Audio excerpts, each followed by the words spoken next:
Enfant, j'écoutais les bruits et je construisais une histoire avec. Je n'ai pas changé. Au Cousa, tous les matins, je guette les bruits que font les paysans autour de notre maison. Je guette lorsque le voisin ouvre ses portes. Je guette la première voiture qui passe. J'en fais toujours quelque chose dans la journée. Je guette ce qui est jeté et je le ramasse. Je laisse s'éloigner les gens, je me baisse, je fais tomber ma casquette, un livre, un sac. Avec lui, je me relève en ayant pris ce qui était par terre. Est-ce que je faisais la même chose quand j'étais à Lacou? Oui. Lacou me semble maintenant si loin. On dirait que je me suis éloigné de moi. Au Cousa, où tout est bien, il y a comme l'absence de quelque chose. Je l'ai cherché en dessinant, laissant aller ma main et me demandant qu'est-ce qu'il y a derrière tout ça. Cette histoire des hontes que je traînais et que je traîne encore, je sais que je n'y ai pas vu clair, mais cela n'a pas à voir avec cette sensation étrange que j'ai. Je me mets à ma table de travail, je commence à dessiner. C'est selon le jour, sans doute. Quelquefois très vite, quelques minutes après m'être assis, après m'être ou concentré ou l'envers qui est tellement proche de la même, la déconcentration complète. Je me dis, je ne m'assieds pas, je ne dessine pas, tout en m'asseyant et en dessinant. Je me dis, je ne dois pas regarder ce que je fais, et d'un œil, je regarde quand même. Je n'écouterai pas ce qui, autour de moi, s'agite, se heurte, et j'ai quand même l'oreille ouverte. Petit à petit, ça a sans doute créé cette sensation que je ressens maintenant. Je l'avais à Lacou, mais je ne l'avais pas observé. Je trouvais inquiétant, je le disais à Cécile. Je lui demandais même un conseil, presque une recette. J'avais voulu savoir si elle aussi avait ou avait eu. Le meilleur exemple pour moi, c'était quand tu as été malade, quand tu étais en sana. Je ne vais pas dire quand tu as été opéré. Ça s'est passé tellement mal. Là, tu ne pouvais plus utiliser le peu de pensée qui te restait. Mais après, quand le calme dangereux était venu, est-ce que tu sentais entre toi, actif dans tes pensées, en tout cas dans tes pensées retrouvées, et ces longues journées, ces longues nuits, ne parlons plus des journées et des nuits de fièvre, ne parlons plus des journées et des nuits de peur, parlons 6 mois après. Lorsque tu ne savais pas si tu resterais longtemps là où tu étais, si le lit était toi, je ne sais quel avenir immense et insondable, mais quand il n'y avait plus piqûres, ponctions, température, fièvre, quand tu étais suspendu, un peu au-dessus du propre vide de ta vie, je lui avais demandé, mais est-ce que dans ces moments-là, dans ces journées-là, dans ces mois qui ont suivi, est-ce que tu te sentais comme coupé en deux, loin, loin de ce qui avait existé, loin de ce que tu avais vécu 1 an avant, 20 ans avant? Est-ce qu'il y avait, quand tu le lisais, non pas une indifférence, mais tu lisais, tu entendais, tu retenais, mais ce n'était pas toi vraiment qui lisais, entendais, retenais. As-tu connu ça? Et Cécile disait, sans doute, je l'ai reconnu, je l'ai entendu, je l'ai senti absent, mais ça ne vient plus maintenant. J'ai peut-être oublié ça. Je revenais à ma table, je me persuadais que ce n'était que ce n'était dû qu'à ce commencement de chaque travail, chaque dessin. On ne peut pas se mettre à un dessin et tout de suite recevoir. Tout comme on ne peut pas se mettre à ce papier et croire que par la volonté, on va ouvrir tout ce qui est possible en soi, tous les pores inconnus, et faire en sorte que, dans une bonne disposition, dans une bonne orientation, ce qui était en l'air allait venir vers le bas, chercher les trous, glisser dedans, nourrir je ne sais quel appétit. Non, mais bien sûr que je savais que les choses ne se passaient peut-être pas comme ça. Je ne saurais jamais comment les choses se passent. Mais alors pourquoi cette distance? Pourquoi, après avoir trouvé ce mot qui ne me convenait pas, ai-je trouvé celui de cette absence? J'étais absent à ce que je faisais. Être absent à ce qui se dit, fréquent, très fréquent. On est assis même devant un ami. Il vous parle, il vous dit ce qui pour lui est ou a été si important, est encore grave. On peut s'éloigner, on peut revenir. Nous sommes presque là. Nous détachons et nous recollons. Mais moi, je ne détache pas pour recoller. Je détachais, je reculais, je ne me rendais pas compte de ce qui se détachait. Je ne m'apercevais pas que je m'éloignais de ma table. Est-ce que c'était à relier à ce que j'avais connu, traversé cet hiver que je dirais si dur, si rude, les chutes de neige, le fauteuil, moi dans l'un, moi dans l'autre? Est-ce que c'était par quoi j'avais dû passer pour arriver là où j'en étais? Comment se faisait-il alors que les dessins pouvaient être continués malgré ça? Que par un acharnement, Cécile venant et me disant, mais tu vois, tu peux quand même dessiner. Tu dis, mais je sais que c'est vrai ce que tu dis, mais ça n'est pas vrai quant au dessin. Tu as commencé ce dessin-là il y a tant de jours et je vois bien qu'il est en train de s'agrandir. Quelquefois, elle disait, j'aime ce que tu es en train de faire. Mais comment pouvait-elle, elle, aimer ce que j'étais en train de ne pas faire? Cette impression de voir que quelque chose s'agrandit et auquel on ne croit pas, devant lequel sans doute il y a des doutes, mais les doutes c'est encore une bonne chose. Douter c'est avoir aperçu et vouloir changer, même si c'est vouloir quitter, même si c'est vouloir s'éloigner. Je n'avais pas décidé, je vais m'éloigner parce que je doute. C'était que je me retrouvais ailleurs et que j'avais de plus en plus de mal à... Pourtant ma main marchait, ma main allait et venait. Ma main comme si elle était devenue non pas indépendante, mais comme si c'était elle qui avait ramassé les miettes d'une pensée. Je disais qu'enfant, j'écoutais tous les bruits et je construisais une histoire avec.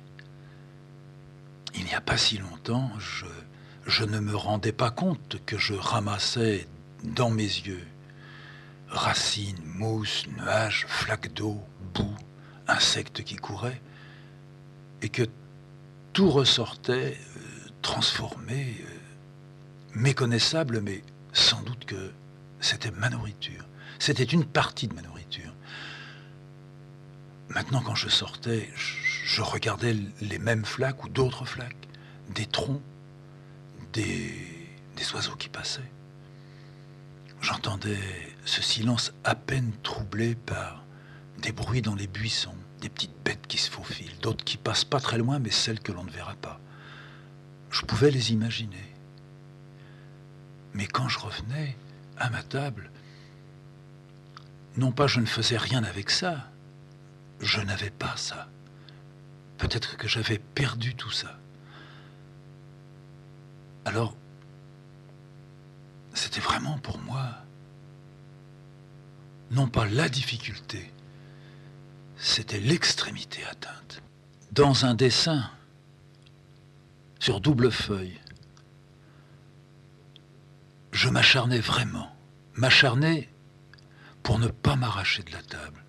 Je me disais, il faut que tu restes là, tant pis si tu dors dessus, tu dois rester là. Ça doit, à un moment, se mettre en place, en route, en mouvement. Il n'est pas possible que la fuite ait été si grande et qu'il n'y ait plus rien. Et j'étais en train de faire petit carré à côté de petit carré. Rien ne venait dedans. Je donnais des coups de gomme, je rajoutais. Je ne faisais pas volontairement, je faisais moins encore que mécaniquement. J'avais le sentiment que je m'agitais comme ma mère s'agitait quand elle était à l'hôpital et qu'elle ne voulait plus rien dire avec ses mouvements.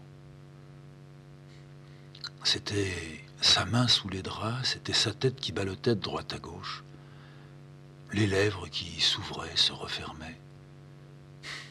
Elle mourait. Je ne suis pas en train de mourir. Quelque chose était-il en train de mourir en moi? La peur. Pas la peur qui mourait, la peur qui me prenait. Tout en ayant ces idées-là, au-dessus de mon dessin, comme Cécile le disait, d'une certaine façon, il bougeait. Il ne restait pas le même. Entre le matin et le soir, il y avait une légère différence.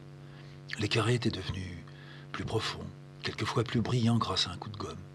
D'autres moments, certains avaient disparu et à l'intérieur commençait à venir je ne sais quelle forme que j'abandonnais pour reprendre le lendemain seulement ou quelques jours après. Et au milieu de cette chute est venue une forme ronde que j'ai suivie. Je ne savais pas que je l'avais dessinée. Je l'ai ombrée, aidée, j'ai placé quelques nervures dedans. Et puis ensuite, comme des fêlures, des craquelures. Pour découvrir, 2 jours après, que c'était, au milieu de ces 2 grandes pages, l'apparition de plusieurs crânes. Je traçais tout doucement un ovale vers le bas. J'étais gêné par cette présence osseuse et infiltrée de petits carrés. Je finis par, dans un carré, faire un point rond noir. Autour de ce point rond noir, tracer un cercle, puis un ovale qui retenait le cercle. C'était un œil. J'ai tracé un peu plus loin, dans un crâne, un autre petit noir, puis un petit cercle et encore un ovale, un deuxième œil. 2 crânes ayant un œil. J'ombrais un peu à côté de celui-là, et c'était un œil absent, noirci, moins net que l'autre.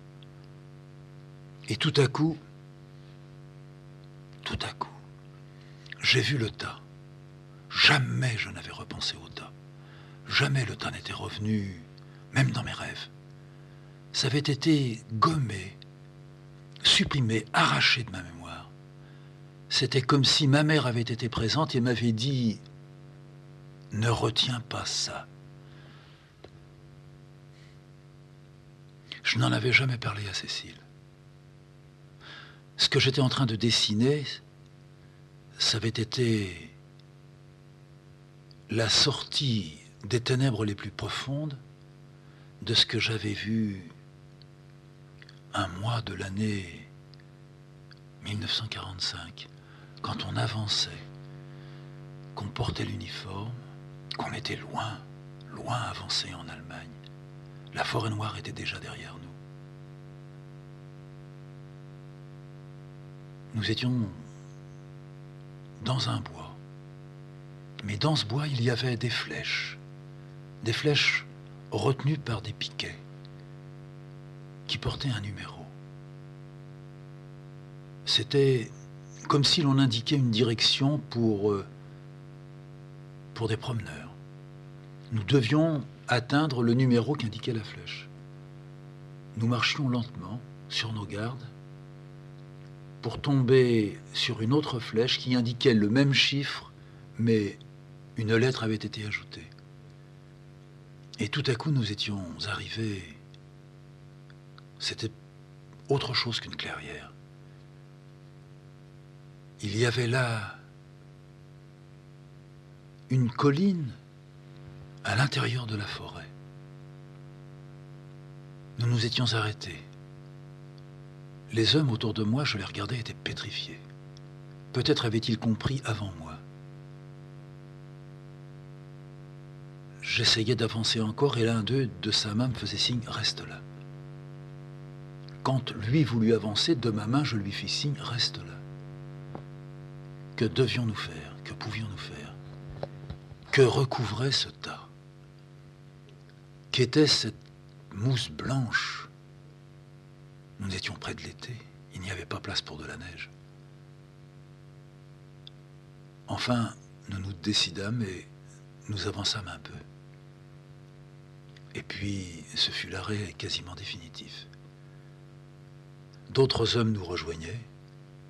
Enfin, un responsable s'approcha. N'avancez plus, faites un grand cercle autour, je vous envoie des hommes, ne laissez passer personne. J'avais compris sans vraiment savoir.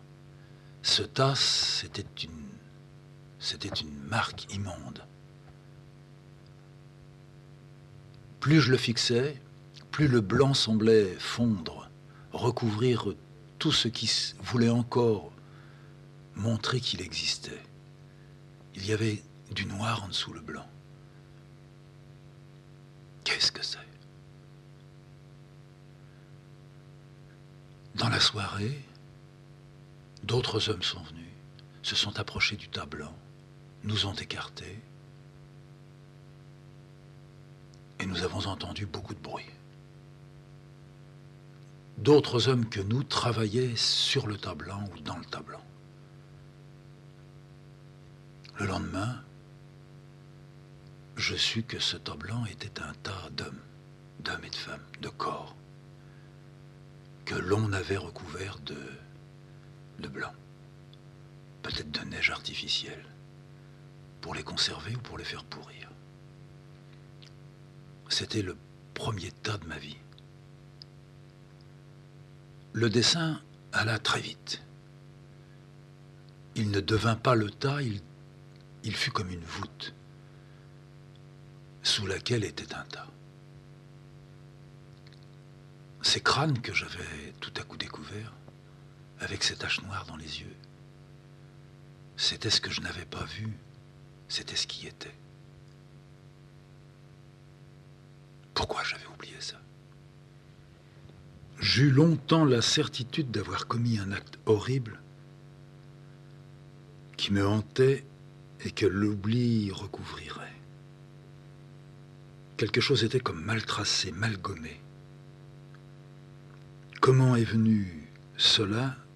Comment a commencé cela? Est-ce que le suicide de l'oncle était un mal? Jusqu'à quand ai-je ignoré ce que c'était qu'un mal?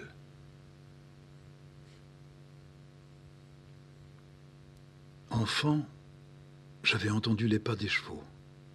J'avais demandé à mon père, « Qu'est-ce qu'on entend ?» Et le lendemain, mon père m'avait dit, « Ce sont des chevaux. » « Ils vont où ?»« Ils viennent de Saint-Cloud, ils viennent sur Boulogne après. » « Mais ils vont où après ?»« Je ne sais pas. » Moi, je n'avais pas compris. C'est bien plus tard que j'ai su qu'on les menait à l'abattoir. Mais avant de savoir ça, je m'étais un matin levé, très bonne heure, avant ma mère. J'étais monté dans les escaliers, pieds nus. J'avais laissé la cave en bas, passé dans le vestibule, et sur la pointe des pieds, j'avais regardé derrière la vitre de la porte de l'immeuble. J'entendais clac, clac, clac, clac, clac, clac, et puis ensuite une multitude de clac, clac, clac, clac. C'était les chevaux. Ils étaient sur le pont de Saint-Cloud. Bientôt, ils allaient passer devant sur la chaussée. Où est-ce qu'ils vont? Ce n'était pas tous les jours, c'était une fois, peut-être par mois, peut-être moins. Ou peut-être que je ne les entendais pas, que je dormais à ce moment-là. Pourvu que mon père ne se lève pas, pourvu que j'aie eu le temps de voir les chevaux passer. Et puis un homme est passé. Il avait un fouet sur l'épaule. Le jour allait se lever. Ah, mon père allait se lever aussi. Ma mère allait partir. Elle allait voir, le lit est vide. Où est le petit? Oh, que j'aille le temps de voir les premiers chevaux. Derrière l'homme, il y avait les premiers chevaux. Il y avait une corde. J'ai cru que c'était une corde qui passait de cou en cou, pendant entre les bêtes auxquelles ils étaient attachés. Il y en eut 10, et puis peut-être 50. Et puis, il m'a semblé des milliers. Le bruit était saccadé, un peu fracassant. Où allaient tous les chevaux? Je redescendais vite, m'allongeais, me glissais sous les draps, sous les couvertures que j'avais tirées par-dessus ma tête. Je voyais l'homme marcher, le fouet sur l'épaule, et la corde. J'y ajoutais, la corde partait du ventre de l'homme. C'était comme une ceinture très grande, qui ensuite, comme la fumée d'une cigarette qui rase les tables, celle-là s'enroulait autour des corps et des cous, jusqu'à la fin. Mais la fin, je ne l'avais pas vue. C'était l'homme qui les entraînait. Dans mon rêve, je finissais par m'endormir. Je voyais l'homme rentrer dans une grande bouche comme celle du métro. Il descendait avec les chevaux. Les chevaux prenaient beaucoup de précautions pour ne pas glisser. Je voyais leur gros derrière plus haut que la tête. Quelques-uns dérapaient, se retenaient. J'ai vu un cheval tenir la rampe avec une patte. En bas, il n'y avait pas de quai, pas de rame de métro, pas de rail. C'était une grande voûte. Où allait ce tunnel? L'homme qui tenait toujours la corde avec son ventre avait son fouet dans une main, de l'autre une lanterne, la même lanterne que les égoutiers quand ils descendaient sur la chaussée, avec des grandes bottes qui montaient jusqu'au ventre. Il n'avait pas encore de casque avec une lampe dessus à ce moment-là. J'aimais l'odeur de la lampe acétylène. Alors c'était dans les égouts qu'on les emmenait, un grand égout. Il aurait dû y avoir de l'eau, il n'y avait pas d'eau. L'homme était déjà loin. Je voyais à peine la petite lumière qui s'enfonçait dans le noir. Je voyais les chevaux uniquement avec leurs yeux. Les yeux qui brillaient puis qui s'effaçaient, s'estompaient, rentraient dans le noir complètement. Un instant encore, je voyais leurs oreilles toutes petites, raides, qui bougeaient comme s'ils chassaient des mouches. Et puis ensuite leur queue, qui battait de droite à gauche. Puis un autre cheval, puis d'autres chevaux, la tête, les oreilles, puis tout ça disparaissait. C'était un régiment infini. Je m'agitais, je ne voulais pas rester là, mais je ne pouvais pas remonter. Les chevaux continuaient à descendre dans la bouche du métro. Il n'y avait pas la place pour qu'un enfant puisse se faufiler entre leurs pattes. Je ne pouvais plus sortir. Combien de temps cela allait durer? Et je me répondais, ça va durer toujours. Ce sont tous les chevaux du monde qui viennent là. Je continuais, je m'agitais, et à ce moment-là, je fus réveillé. Ma mère était au-dessus de moi. Elle me disait, réveille-toi, tu fais un cauchemar, réveille-toi. Qu'est-ce qu'il y avait? Qu'est-ce que tu avais à gigoter comme ça? Mais tu es tout froid. Fais voir tes pieds. Mais tes pieds sont glacés. Tu t'es levé? Non. Mais la porte était ouverte là, quand je suis descendu. Non, je n'ai pas bougé.